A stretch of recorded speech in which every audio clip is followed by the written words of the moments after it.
Hello students, मैं Shankar Rajbhar, qualification MSc BEd, teaching biology for 10 years.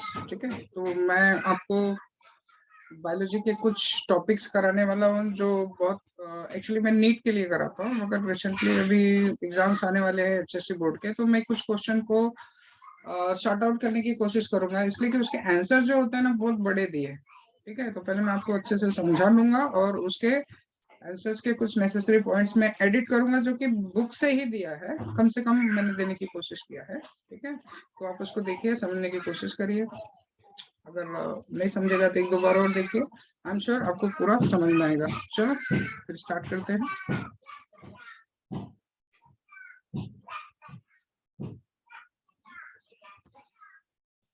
Okay, तो बच्चों मेरा क्वेश्चन है, उसमें क्वेश्चन एक है लॉग एसर में स्टेप्स इन आरडीएनए टेक्नोलॉजी। ठीक है, तो उसमें एक्चुअली इसको पहले समझो अच्छे से कि बैक्टीरिया अभी समझो हमको इंसुलिन बनाना है या कोई भी प्रोटीन या एंजाइम बनाना है, उसका सोर्स आपको ढूंढना पड़ेगा। ठीक है, तो पहला देखिए कि सोर्स कहाँ मिलेगा। जैसे फॉर एग्जांपल मुझे इंसुलिन बनाना है, तो उसका सोर्स कौन सा है? आइलेट्स ऑफ लैंगरहैंस पेनक्रियास का, तो उसका बीटा सेल, राइट। तो बीटा सेल को मुझे फाइंड आउट करना पड़ेगा, उसे लेके आना पड़ेगा। तो जो टिश्यू ऑर्गन या सेल आप यूज करोगे अपना यूज करोगे डीएनए को एक्सट्रैक्ट करने के लिए, वो क्या कहलाएगा? डोनर कहलाएगा। क्या कहलाएगा? डोनर। तो ये हमारा क्या हो गया? डोनर हो गया। ये ब्लू कलर का मैं आपको बनाया है, so this is called donor. Okay, this one is a donor. So first step में क्या होगा, पहले मैं अच्छे से समझा देता हूँ। कुछ नहीं करना है आपको, सिर्फ अच्छे से समझना है कि आप क्या कर रहे हो कि एक एक जीन आप क्या कर रहे हो, डिजायरेबल जीन, जो भी कैरेक्टर आपको चाहिए सुटेबल सोर्स से निकाल के आप क्या किसमें इंट्रोड्यूस कर रहे हो जहां आपको चाहिए। जैसे इंसुलिन बनाने वाला कहा ये जीन छुपा हुआ है बीटा सेल से, तो बीटा सेल से निकाल के अगर मैं बैक्टीरिया में सक्सेसफुली इंट्रोड्यूस कर रहा हूँ, तो बैक्टीरिया भी क्या बनाएगा? इंसुलिन बनाएगा। यही टेक्निक है। इसी जीन मैनिपुलेशन को हम लोग क्या बोलते हैं? बायोटेक्नोलॉजी बोलते हैं। ठीक है, तो इसमें करते कैसे, पहले इसको समझो, बहुत सिंपल है। और इसके लिए फिर कुछ नेसेसरी लाइन है, साइंटिफिक लाइन है, वो आपको देना है, तो आपका आंसर पूरा हो जाएगा। जिस हिसाब से डाइजेस्ट और लेवल में दिया है, इतना भर भर के दिया है कि बच्चों को पूरा लिखेंगे तो पेपर छूट जाएगा। तो मैंने उसको सिर्फ अच्छे से मैं समझा देता हूँ। मैंने उसके लिए डिजायरेबल पॉइंट्स मैंने दिया है इसमें, उसमें से आप लिख लो या स्क्रीनशॉट ले लो। ठीक है, तो वो आपके लिए बहुत हेल्पफुल हो जाएगा। एग्जामिनर या मॉडरेटर क्या देखता है कि बच्चे को पता है क्या, और नेसेसरी वर्ड्स, जो नेसेसरी वर्ड्स रहेंगे उसी के ऊपर आपको मार्क्स मिल जाएंगे। ठीक है, ठीक है, चलो स्टार्ट करते हैं। तो पहले ये देखिए, एक डोनर सेल है, यहाँ से क्या करना है आपको?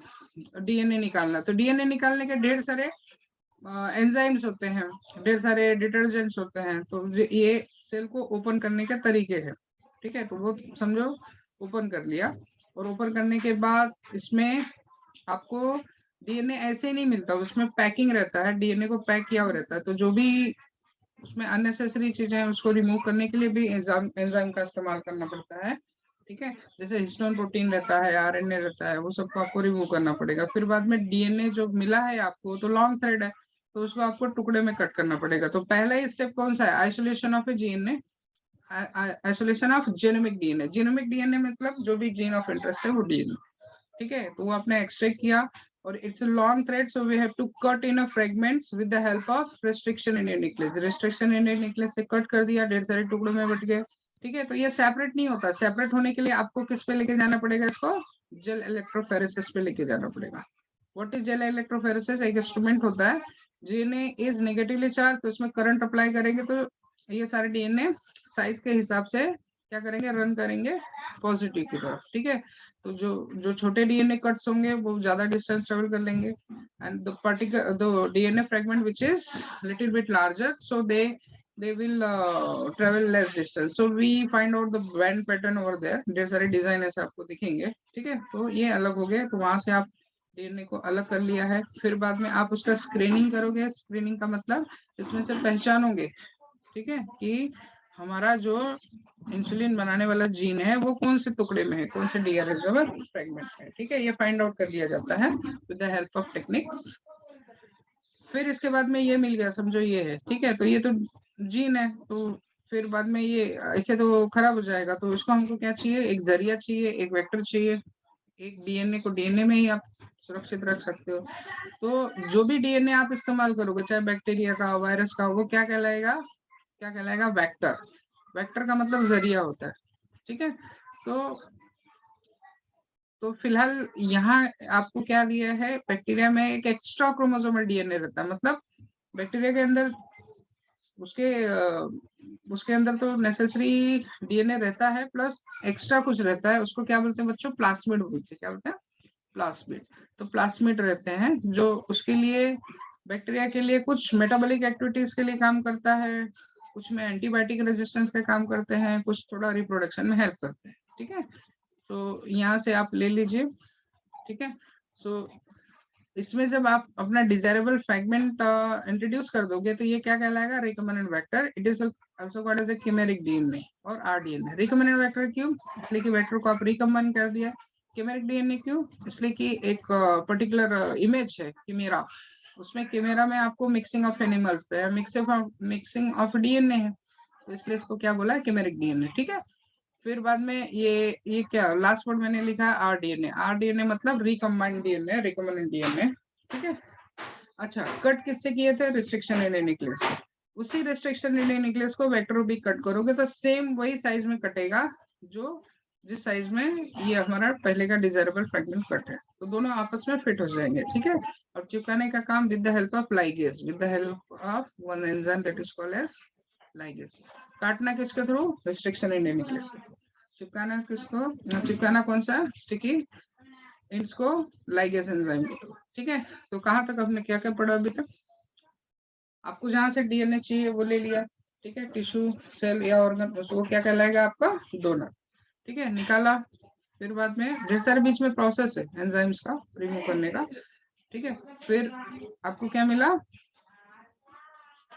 लॉन्ग थ्रेड ऑफ डीएनए मिला, ठीक है। इतना तो नहीं चाहिए, तो उसको कट करेंगे, कट करने के बाद उसको अलग करेंगे जेल इलेक्ट्रोफोरेसिस से, ठीक है। इसमें क्या करेंगे, स्क्रीन करेंगे, स्क्रीन करेंगे, चुनेंगे आपका डिजायरेबल फ्रैगमेंट जो हमारा छुपा कौन सा, ये वाला है कि ये वाला कि ये वाला कि ये वाला, ठीक है। तो सपोज फाइंड आउट किया, विद टेक्निक रहते हैं फाइंड आउट करने के, स्क्रीनिंग प्रोसेस बोलते हैं उसको। फाइंड आउट कर लिया, फिर इसे एक अच्छे से रिकम्बिनेंट वेक्टर में आपने इसको डाल दिया, ठीक है। तो ये हो गया आपका थर्ड स्टेप। पहला स्टेप कौन सा, isolation of DNA, second cutting with the restriction in nucleus, third with the screening, and the fourth with the introduction in vector, and the fifth क्या है कि वेक्टर को आपको सुटेबल होस्ट सेल में आपको डालना पड़ेगा, ठीक है। एक अच्छा सा सेल लेके आपको होस्ट सेल में डालना पड़ेगा, तो सुटेबल कंपोनेंट होस्ट सेल में डाल देंगे, ठीक है। फिर इसके बाद में छठे नंबर पे है कि मल्टीप्लीकेशन। मल्टीप्लीकेशन, उसे खाना पीना दोगे तो बैक्टीरिया क्या करेगा, मल्टीप्लाई करेगा, ठीक है। अच्छा, तीन काम है, ध्यान से सुनो। एक काम क्या है कि इसे अच्छे से सेल में डालना है। सेकंड काम क्या है कि एक ही कॉपी है तो मुझे एक ढेर सारा इसका कॉपी बन जाता है तो अच्छी बात है, तो दूसरा मल्टीप्लीकेशन है। और तीसरा काम क्या है, तीसरा काम ये है कि इससे हमको क्या करना है कि जैसे हमने ये सब काम किसके लिए किया, इंसुलिन लेने के लिए, तो तीसरा काम क्या है, एक्सप्रेशन। तो तीन काम ध्यान रखना, ठीक है। पहले क्या कि जो भी आपने मेहनत से डीएनए बनाया है उसे एक अच्छे से सेल में डालना, नंबर वन, ठीक है। और फिर उसे क्या करना, मल्टीप्लाई कर सकते हो। अगर नहीं करोगे तो खराब हो जाएगा, तो फिर जैसे आपको एक्सपेरिमेंट करना पड़ेगा, तो मल्टीप्लीकेशन अच्छा। और तीसरा कौन सा है, एक्सप्रेशन। तो ये तीन काम तीन अलग बैक्टीरिया से करा सकते हो या एक ही बैक्टीरिया से करा सकते हो। जैसे इकोलाई क्या है, सुटेबल कंपोनेंट होस्ट सेल है, ये भी काम कर लेगा, प्लस मल्टीप्लीकेशन का भी काम कर लेगा, प्लस एक्सप्रेशन का काम कर लेगा। या तो ये तीन काम तीन अलग बैक्टीरिया से करा लो, या तीनों एक ही से करा लो। It depend upon the choice of particular scientist, वो क्या करना चाहता है, ठीक है। चलो, इसके बाद में ये आपको समझ गया कि मल्टीप्लीकेशन के लिए हम उसको छोड़ देंगे, ओके। तो मल्टीप्लीकेशन में फिर हम क्या करेंगे, उसे कल्चर करेंगे, खाना पीना देंगे तो मल्टीप्लाई करेगा। तो इसमें इसमें कुछ क्या होगा कि कुछ में वो सक्सेसफुली हमारा जीन डिजायरेबल जो हमने रिकमेंड किया है वो जाता है, ठीक है। कुछ में नहीं जाता, जिसमें जाएगा उसको क्या बोलते हैं हम लोग, रिकॉम्बिनेंट बोलते हैं, और जिसमें नहीं जाएगा उसको नॉन रिकॉम्बिनेंट बोलते हैं, ठीक है। तो जैसे अभी इसमें मैंने देखो ब्लू कलर से ऐसे शो किया है, है, ये ब्लू कलर का देखो, ब्लू कलर इसमें जा रहा है, इसमें जा रहा है, इसमें जा रहा है, इसमें जा रहा है, एक को मैंने छोड़ दिया, इसमें जा रहा है। तो जो इसमें नहीं जा पाएगा हमारा सक्सेसफुली जीन, उसको हम लोग क्या बोलेंगे, नॉन रिकॉम्बिनेंट बोलेंगे। जिसमें चला गया रिकॉम्बिनेंट बोलेंगे। ठीक है, तो अभी किसमें गया किसमें नहीं गया, इसको पहचानने के लिए किसका इस्तेमाल करेंगे, मार्कर जीन का इस्तेमाल करेंगे। मार्कर जीन के ढेर सारे टेक्निक्स होते हैं। जैसे आप जब वेक्टर सेलेक्ट करोगे, जो वेक्टर आपने सेलेक्ट किया ना, ये थर्ड, ये वाला, ये वाला, ये जब आपने सेलेक्ट किया तो इसमें एक कैरेक्टरिस्टिक और देख लेना कि समझो एंटीबायोटिक रेजिस्टेंस। एंटीबायोटिक रेजिस्टेंस मतलब ये जो मैं वेक्टर इस्तेमाल कर रहा हूँ, इसमें क्या होगा, एंटीबायोटिक रेजिस्टेंस। तो जिसमें मेरा डिजायर जीन जाएगा, ये भी एंटीबायोटिक रेजिस्टेंस है। तो जिसमें मेरा सक्सेसफुली रिकॉम्बिनेंट जो होगा ना, तो उसमें एंटीबायोटिक झेलने की ताकत होगी। जो मेरा नहीं होगा डिजायरेबल वाला, उसमें ताकत नहीं होगी। तो इसमें एंटीबायोटिक डाल देंगे तो ये सब बच जाएंगे, और ये जो इसमें नहीं गया है हमारा डिजायर जीन, वो मर जाएगा। तो पहचानने के लिए काम में आता है। ठीक है, चलो पहचान लिया, ढेर सारे कॉपीज हो गए। फिर इसमें से एक को लेके आप क्या करोगे, एक्सप्रेशन करोगे। ठीक है, ये इसमें से समझो एक मैंने ले लिया, इसको क्या करोगे, एक्सप्रेशन। एक्सप्रेशन मतलब वो अपना काम करे। काम करने के लिए क्या, एक बायोरिएक्टर, एक कंटेनर लेंगे, इसी में इसको डाल देंगे और ढेर सारा हम लोग खाने पीने के लिए दे देंगे। तो वो क्या करेगा, बैक्टीरिया मल्टीप्लाई करेगा, अपना काम भी करेगा, प्लस हमारा भी इंसुलिन बनाएगा।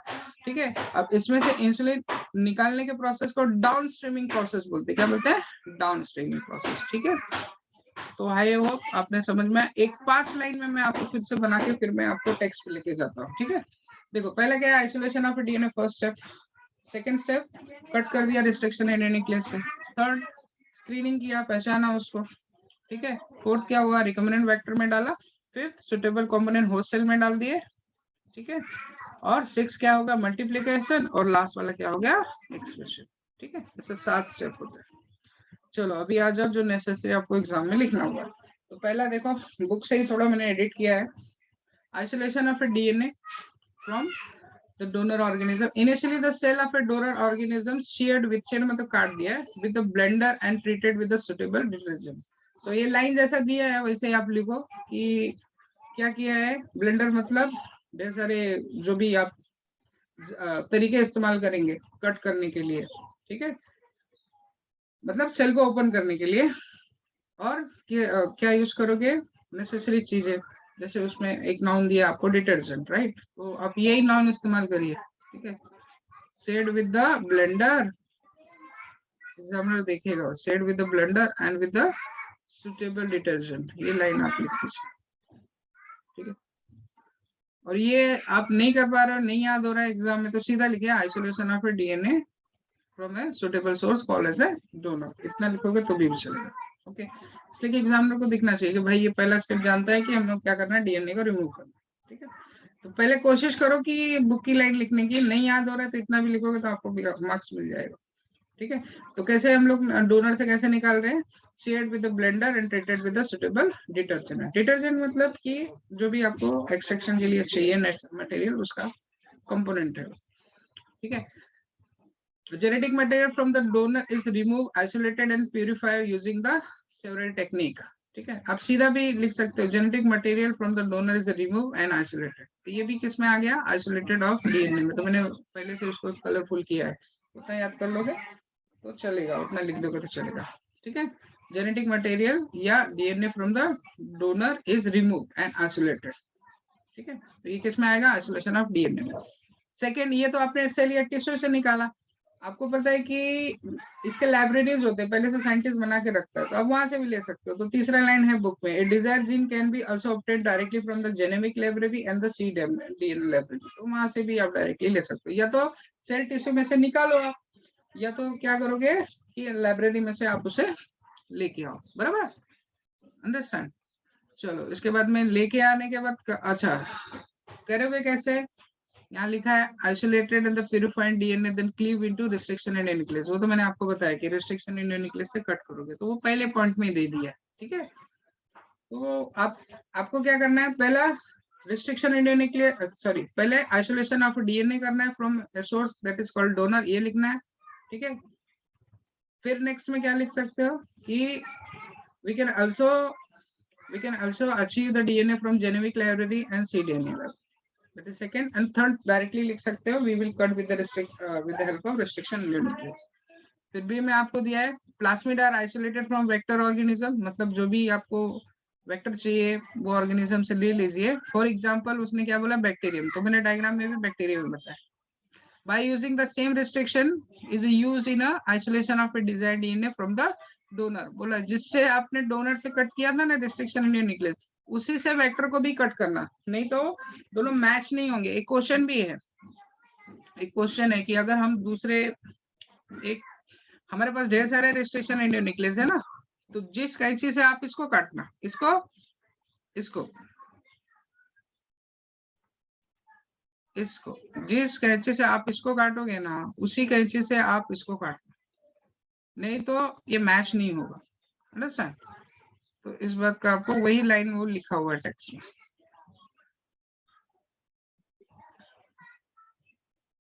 देखो लिखा है ना, plasmid isolated from the vector organism bacteria by using the same restriction in nucleus which is used in isolation of desired gene from the donor. Okay, तो फिर वहां से आपने क्या किया, वेक्टर को काट दिया है. नाउ द एंजाइम लाइगेज, ये देखो ये जितना मैंने अंडरलाइन किया ना उतना खाली ध्यान में रखो, ठीक है. तो यहाँ मैंने क्या अंडरलाइन किया है, रिस्ट्रिक्शन इंडियन न्यूक्लियस वही होना चाहिए जिसे आपने डोनर में इस्तेमाल किया था, प्लस क्या करोगे, लाइगेज एंजाइम के थ्रू चिपका के क्या बनाओगे, कीमेरिक डीएनए. सिर्फ अपने लाइंस में ये डाल देना, बाकी आप अपनी लाइंस लिखो, कोई प्रॉब्लम नहीं है, ठीक है. चलो, तो क्या बन गया आपका, कीमेरिक डीएनए बन गया. अब इसको कहाँ करना है, सुटेबल कंपोनेंट होस्ट सेल में डालना है, ठीक है. So R DNA is introduced into suitable component host cell. इतना ही अंडरलाइन किया, ये खाली ध्यान रखो. Which is mostly a bacterium host cell take up the naked RNA by the process called transformation. तो क्या होता है बच्चों, ये जो आपको अभी समझो, ये तुम्हारा डिजायर डीएनए था, बराबर. ये डिजायर डीएनए था, इसको इसमें घुसाने के ढेर सारे तरीके, ये अंदर जाएगा कैसा, ठीक है. तो उसके ढेर सारे टेक्निक है, याद रहेगा तो लिख देना, नहीं तो मत लिखना. इलेक्ट्रोपोरेशन है, इलेक्ट्रिक करंट के थ्रू है, माइक्रो इंजेक्शन है, लाइपोफेक्शन है, शॉर्ट गन है, ये सब तरीकों से आपको अंदर डालना है, ठीक है. कम से कम आप ये लिख दीजिए कि हमको इंट्रोड्यूस करना है सुटेबल होस्ट सेल में, और उसको क्या बोलते हैं, ट्रांसफॉर्मेशन बोलते हैं. मतलब इसके जाने के प्रोसेस में बच्चों क्या बोलते हैं, ट्रांसफॉर्मेशन. ये वर्ड देखेगा एग्जामिनर, ये बच्चे को ट्रांसफॉर्मेशन पता है कि नहीं पता है. अच्छा ठीक है, ठीक है. DNA will be introduced in a bacterial cell. Okay, so process called transformation. Okay, with the help of example electroporation, microinjection, एक दो याद कर लेना, ठीक है. अब नीचे जो दिया हुआ वो स्किप कर सकते हो. जैसे फॉर एग्जांपल मुझे प्लांट में डालना है, तो प्लांट के लिए एक बहुत अच्छा है, उसका नाम है एग्रोबैक्टीरियम टुमेफिशियन, राइट. ये एक स्पेशल बैक्टीरिया है जो प्लांट्स में यूज है. मतलब इसमें आप डिजायर डीएनए डाल दो और इसको खाली छोड़ दो, ये रूट के थ्रू घुस जाता है, बराबर. तो ये वाला ये है टीआई प्लास्मिड बोलते हैं. ये स्पेशल प्लास्मिड जो है ना, इसको बोलते हैं टीआई प्लास्मिड. कुछ अच्छे बच्चे रहेंगे तो उसके लिए भी मैं बता दे रहा हूँ, और जो भाई नहीं ज्यादा लिखना चाहता है ज्यादा, वो कम से कम इतना करे, नहीं तो बच्चे सीधा क्वेश्चन स्किप कर देते हैं कि नहीं यार नहीं हो पाएगा हमसे, ठीक है. तो जितना मैंने अंडरलाइन किया है ना, वो खाली ध्यान में रखो. और जो मैं ये मेरा वीडियो है नहीं मतलब रिपीट करके एक बार अच्छे से और समझ लेना, ठीक है. फिलहाल एक ही में मैं बनाने की कोशिश कर रहा हूँ, फिर भी नहीं समझे तो एक बार और रिपीट करो, नहीं समझेगा तो फिर बाद में मुझे कमेंट कर देना. ओके, तो क्या किया बच्चों, इसमें transfer of r DNA into suitable component host cell में. होस्ट सेल में हमने क्या कर दिया, अपना डिजायर्ड डीएनए उसमें डाल दिया. कैसे डाल दिया, कैसे डाल दिया, ये ढेर सारे टेक्निक है, ये वर्ड याद रखो. नंबर 1, नंबर 2, एक दो याद रखो पहले, कर सकते हो तो पूरा करो, ठीक है. अच्छा, इस प्रोसेस को बच्चों क्या बोलेंगे, ट्रांसफॉर्मेशन. क्या बोलेंगे, ट्रांसफॉर्मेशन, ठीक है. ये ट्रांसफॉर्मेशन लिखा ना, ये वर्ड इसमें इंपॉर्टेंट का है, इसको बोलना है, ठीक है. ये और ये प्रोसेस को क्या बोलते हैं, इलेक्ट्रोपोरेशन है. जो भी इजी वर्ड लगेगा आपको याद करने के लिए वो याद करके उसमें छोड़ दो, ठीक है. तो ये क्या हो गया, सुटेबल कंपोनेंट होस्ट सेल में डाल दिया. नेक्स्ट क्या हो गया बच्चों, कि इसमें आपको नेक्स्ट है कि इसको क्या करना है आपको, ट्रांसफॉर्म होस्ट सेल, ठीक है. Selection of the transform host cell, आप इसको चुनोगे, ठीक है. इसको आप क्या करोगे, अलाउ करोगे, ओके. ग्रो करने के लिए अलाउ करोगे. तो जैसे मैंने बताया था ना कि जब ग्रो करेगा, जब ग्रो करेगा तो क्या मिलेगा, रिकॉम्बिनेंट एंड नॉन रिकॉम्बिनेंट। तो ये खाली हेडिंग डालना, selection of transform cell. Transform cell का मतलब कैसा कि जब इसमें मैंने सक्सेसफुली ये डाल दिया, ठीक है, ये इसमें मैंने डाल दिया तो ये ग्रो करेगा ना। मतलब एक बैक्टीरिया, अभी इक्वल बैक्टीरिया 20 मिनट में डिवाइड हो जाता है, राइट। तो ये फटा 1 से 2, 2 से 4, 4 से 8। तो कुछ में ये सक्सेसफुली कॉपी करेगा, कुछ में सक्सेसफुली कॉपी नहीं करेगा। जो कॉपी करेगा उसको बोलते हैं रिकॉम्बिनेंट। क्या बोलते हैं, रिकॉम्बिनेंट। और जो नहीं कॉपी कर पाएगा उसको क्या बोलेंगे, नॉन रिकॉम्बिनेंट। ठीक है, तो उसी के बारे में बात कर। ट्रांसफॉर्म का मतलब क्या हो गया कि जिसमें गया, ट्रांसफॉर्मेशन, ये देखो मैंने लिखा है ना ट्रांसफॉर्मेशन, जिसमें सक्सेसफुली जाता है उसको क्या बोलेंगे, ट्रांसफॉर्म सेल या रिकॉम्बिनेंट सेल बोलेंगे। जिसमें नहीं जाएगा उसको नॉन रिकॉम्बिनेंट बोलेंगे। तो पहचानेंगे कैसे, देखो नीचे लिखा हुआ है। ठीक है, तो आप खाली देखो, जितना मैंने अंडरलाइन किया से पहले से करके रखा था, क्या अंडरलाइन किया था, देखो यार, for the isolation of recombinant cell from non recombinant cell, marker gene और the plasmid vector is employed. तो ये दोहरा रट्टा मार के रहो। मार्कर जीन मतलब जो पहचानने के लिए इस्तेमाल कर रहे हैं, ठीक है। तो थोड़ा हैवी हो जाएगा, जैसे टेट्रासाइक्लिन है, एम्पिसिलिन है, वही एंटीबायोटिक। आपने वेक्टर लेते टाइम ध्यान रखना कि ये कौन से एंटीबायोटिक को झेल सकता है। फॉर एग्जांपल टेट्रासाइक्लिन, ठीक है, तो वो टेट्रासाइक्लिन में को झेल पाएगा। अगर एंटीबायोटिक रेजिस्टेंस मैंने क्या किया है, टेट्रासाइक्लिन लिया है, तो वो टेट्रासाइक्लिन को झेल पाएगा, बाकी लोग नहीं झेल पाएंगे। ठीक है, तो ये 2 वर्ड खाली आप रट्टा मार सकते हो, इसको अच्छे से समझा भी सकते हो, बट इसको टाइम लगेगा। ठीक है, तो जो आप प्लाज्मिड वेक्टर ले रहे हो उसमें क्या होना चाहिए, मार्कर जीन होना चाहिए। ठीक है, मार्कर जीन मतलब पहचानने के लिए, क्या पहचानने के लिए, रिकॉम्बिनेंट। रिकॉम्बिनेंट किसमें से, नॉन रिकॉम्बिनेंट में से। ठीक है, या ऐसा आप अपने वर्ड्स में लिख सकते हो। We can next process we will going for identification of recombinant from non recombinant with the help of marker gene। ऐसा लिखा होगा तो भी चलेगा, short and sweet, full marks मिलेगा, कोई प्रॉब्लम नहीं। ठीक है, पहले उसको ठीक से समझ लेना, वीडियो रिपीट करके, फिर ये शॉर्टकट मारना। एक बार समझ गया तो आप अपने वर्ड में शॉर्टकट मार सकते हो, कोई प्रॉब्लम नहीं। चलो नेक्स्ट है multiplication of transform host cell. ठीक है, तो उसमें से जो रिकॉम्बिनेंट था कोई एक पीस लो आप। ठीक है, उसमें से एक कोई चुनो आप उसमें। ठीक है, the step is transform host cell introduce into fresh media culture। उसमें से ले लो और एक अच्छे से मीडिया कल्चर में आप डाल लो। मीडिया कल्चर मतलब उसको ग्रो कर लो। किधर ग्रो करोगे, आप कल्चर कर सकते हो पेट्री डिश में, या फाइनल टच आप अगर मान रहे हो कि यार ये एकदम रेडी है अभी प्रोडक्शन के लिए, तो आप उसको नेक्स्ट स्टेप में लेके जाओगे। पहले आप इसको कल्चर मीडिया में लेके जा सकते हो। ठीक है, ग्रो करने के लिए अगर आपको चाहिए तो। अगर नहीं करना है तो ये स्टेप स्किप कर सकते हो। अगर बुक में स्किप नहीं किया है तो आप मत स्किप करो, आपको आंसर लिखना है। ठीक है, नीट का कॉन्सेप्ट होता तो समझ के साइड में कर देते थे, मगर ये तो दिया है बुक में, तो बुक में से ही एग्जामिनर चेक करने वाला है, तो उसको खुश रखने के लिए आप ये डालो multiplication of transform host cell. कि भाई जो ट्रांसफॉर्म, पहले हमने क्या किया, ट्रांसफॉर्म सेल को चेक किया, मतलब अलग किया किससे, नॉन ट्रांसफॉर्म से। मतलब रिकॉम्बिनेंट को आइसोलेट किया नॉन रिकॉम्बिनेंट से। अब इसको क्या किया हम लोग ने, कल्चर किया, बस खाली यही 9 डाल दो। In this step the transform host cells are introduced into fresh media culture. ठीक है, लास्ट वाला है, पिछले साल बुक में ये इस स्टेप की कोई जरूरत नहीं थी। ठीक है, ये दोनों स्टेप नहीं था, डायरेक्टली होस्ट सेल को लेके मल्टीप्लीकेशन, फिर डायरेक्टली एक्सप्रेशन। ठीक है, अभी ये लास्ट स्टेप है, एक्सप्रेशन करना है, मतलब उसको काम करना है। जैसे जो भी आपने नेक्स्ट देखो लिखा, next step involve the production of desire product like alcohol. अभी आपने कौन सा जीन लिया वो देख लो। ठीक है, अल्कोहल बनाने वाला, एंजाइम बनाने वाला, एंटीबायोटिक, तो उसको आप क्या करोगे, मतलब बनाएगा वो। बनाने के लिए छोड़ रहे हो, उसी को क्या बोल रहे हो, काम करने के लिए छोड़ रहे हो, मतलब क्या कर रहा है, एक्सप्रेशन करने के लिए छोड़ रहे हो। अच्छा, फिर बाद में अभी समझो ये था मेरा बायोरिएक्टर था, इसी में मैंने बैक्टीरिया को डाल दिया, ये मल्टीप्लाई कर रहा है, खाना पीना देना पड़ेगा, ऐसे थोड़ी नहीं करेगा। 1 से 2, 2 से 4, ये फटाफट ऐसे मल्टीप्लाई करेगा। तो इसको जब निकालेंगे ना, जैसे जो भी आपने काम के लिए डाला, एंजाइम बनाने के लिए डाला है या एंटीबायोटिक या अल्कोहल, इसको जब निकालेंगे ना तो बच्चों इसको बोलते हैं डाउन स्ट्रीमिंग प्रोसेस। क्या बोलेंगे, डाउन स्ट्रीमिंग प्रोसेस।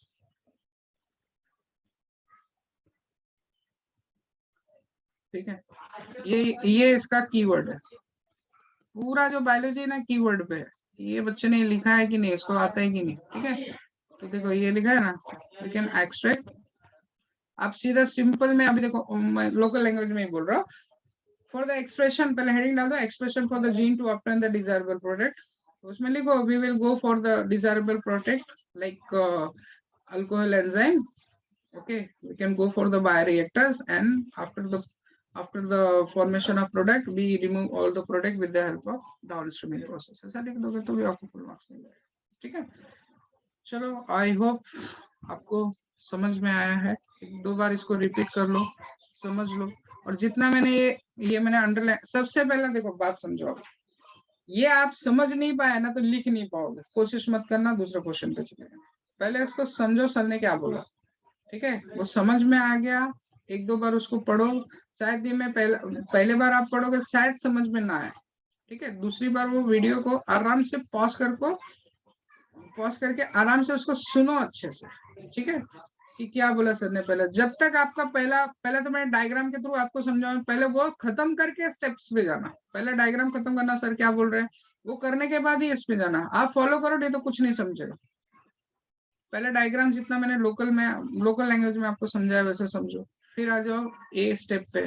वो जब आप डायग्राम समझ जाओगे तो ये आराम से समझेगा कि सर क्या बोलना चाहते हैं, तो देखो आप देखो सक्सेसफुली लिख पाओगे। ये जो बायोटेक्नोलॉजी चैप्टर था उसमें से ये मतलब मैंने देखा बच्चों के बाद डाइजेस्ट देखा, बोला अरे बाप रे इतना बड़ा कब तक लिखोगे, पूरा पेपर छूट जाएगा। तो सबसे पहले डायग्राम जो मैं शुरू में 10 मिनट बोला हूँ ना उसको अच्छे से समझो, तब तक स्टेप पे मत जाना, वो ओके हो जाएगा तब स्टेप में जाना, पहले मैं बता दे रहा हूँ, ठीक है। और मेरे स्टूडेंट तो वेट ही कर रहे थे मेरा वीडियो डालने का, मुझे नहीं आता ये कंप्यूटर वगैरह मुझे नहीं जानता था, पहली बार मैं ये वीडियो डालने की कोशिश कर रहा हूँ, एडिटिंग नहीं कर रहा हूँ, देखो पीछे से आवाज आ रहा होगा, ठीक है, तो टाइम टू टाइम बेटरमेंट हो जाएगा। ये लोकल माइक जो मेरा लैपटॉप का वही इस्तेमाल कर रहा हूँ, मेरे ख्याल से एग्जाम के टाइम में ये कुछ मायने नहीं रखेगा आपको, हाँ बेनिफिट हो जाएगा तो मेरे को कमेंट करना, ठीक है सर अच्छा लग रहा है, आप ये क्वेश्चन का बना दो जरा, इसका भी छोटा सा तो मैं बना दूंगा, ठीक है। चलो आई होप आपको मेरा वीडियो बनाने का फायदा मिला हो, ठीक है, चलो बाय बाय, टेक केयर।